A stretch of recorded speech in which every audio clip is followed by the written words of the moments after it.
આજે પણ સેવા પ્રકારમાંથી 2 દિવસ પહેલાં આપણે જોયું હતું સેવા પ્રકાર એની આગળ જ છે પાના નંબર 36મું. આપણે આચાર વિચારનું પાલન છેલ્લે જોયું હતું. હવે 37માં પાના નંબર પર કે સેવાની સૂક્ષ્મ રીત. ઘણા સેવા કરતી વખતે ધૂપ દીપ એટલે કે ઘીનો દીવો કરે છે. તે શ્રી ઠાકોરજીની સેવામાં થઈ શકે નહીં. ધૂપ દીપ પૂજા માર્ગના અંગરૂપ છે. સેવા માર્ગમાં તેનો ઉપયોગ થતો નથી. ધૂપના ધુમાડાથી શ્રી ઠાકોરજી અપ્રસન્ન થાય છે. ધુમાડો ઠાકોરજીને પ્રિય નથી.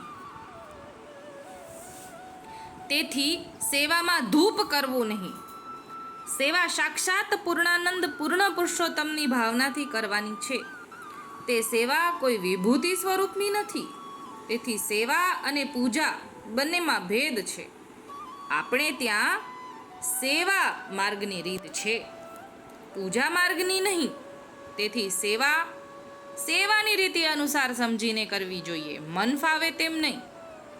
ઘણા વૈષ્ણવો છાપેલા ચિત્રજી પુષ્ટાવેલા ચિત્રજીની સાથે રાખે છે. એ છાપેલા ચિત્રજી પુષ્ટાવેલા એ સેવા સાથે કબાટમાં રાખી શકાય નહીં. હવે સેવન પ્રકાર.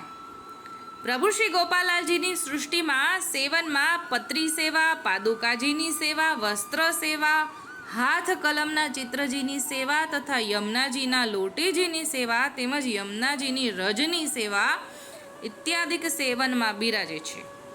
પ્રથમ સેવા પાદુકાજી તણીને શ્રીજીએ સોંપી આપણી હાકલમાં. પછી પવિત્ર સેવાને પાદુકાજી તે આપણા જગદીશ પુષ્ટિ પ્રકાશમાં. પત્રી સેવન અને પાદુકાજી આપણા જગદીશ. આમાં પ્રિન્ટિંગ મિસ્ટેક છે. ઓકે. પત્રી સેવન ને પાદુકાજી આપણા જગદીશ પુષ્ટિ પ્રકાશની ને પત્રીમાદી દૂરદર્શન હાકલ સેવન પ્રકાર વિશે ઉપરોક્ત આધાર પ્રાપ્ત થયા છે. પત્રી સેવન હાથથી બનાવેલી શાહીથી લખાયેલી હોય. કોઈ ખેલ મંડપ મનોરથમાં તે પત્રી સેવનમાં બિરાજે છે અને તે પુષ્ટાવેલી હોવી જોઈએ. હવે નીચે આવે છે વસ્ત્ર સેવન. અહીંયા આગળ પત્રી સેવનનું બતાવ્યું, આટલા પ્રમાણ સાથે બતાવ્યું. ને હવે વસ્ત્ર સેવન. મંડપમાં ધરાયેલ વસ્ત્ર કે દોરની સેવા થાય છે. શ્રી ગિરિરાજ ઉપર શ્રી ગોપેન્દ્રજીના ચરણચિહ્ન છે. તેના પર કેસરી સ્નાન કરાવીને જે વસ્ત્ર છાપી લીધું હોય તે વસ્ત્રની પણ સેવા થાય છે. પછી ચિત્રજી હાથ કમલના બનાવેલ હોય, પુષ્ટાવેલા હોય તેની સેવા થઈ શકે છે. શ્રી યમુનાજીના લોટીજી ખોલાયેલા હોય તેની સેવા થઈ શકે છે. શ્રી યમુનાજીના રજની થેલી કરીને તેની સેવા થઈ શકે છે. શ્રી યમુનાજીના રજની થેલી કરીને તેની સેવા થઈ શકે છે. હવે પાદુકાજી શ્રી ઠાકોરજીએ સ્વહસ્તથી પધરાવેલા હોય તેની સેવા થાય છે. હાલમાં ઘણા મંદિરોમાં બિરાજે છે. આ સિવાય બીજું કોઈ સેવન આપણે ત્યાં સેવામાં બિરાજતું નથી. પુષ્ટાવેલ સેવન સાથે બીજું કોઈ પણ પ્રકારનું સેવન રાખી શકાય નહીં.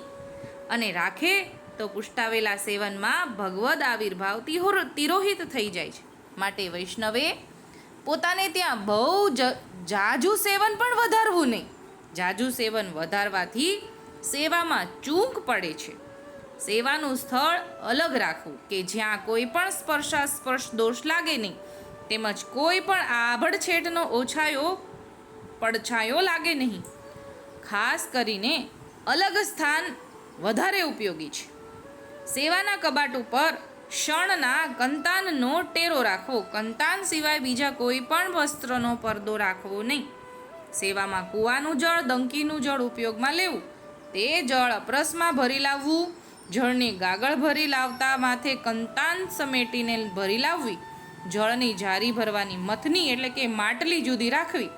તે મથનીમાંથી પોતે હાથ કાસા કરવા માટે જળ લેવું નહીં.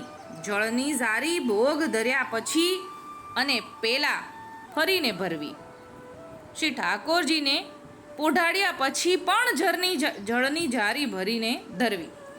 વળતે દિવસે તે જળ પ્રસાદી પાત્રમાં કાઢીને જારી માંજીને ફરીને મંગળ ભોગ ધરતી સમયે સાથે ભરવી.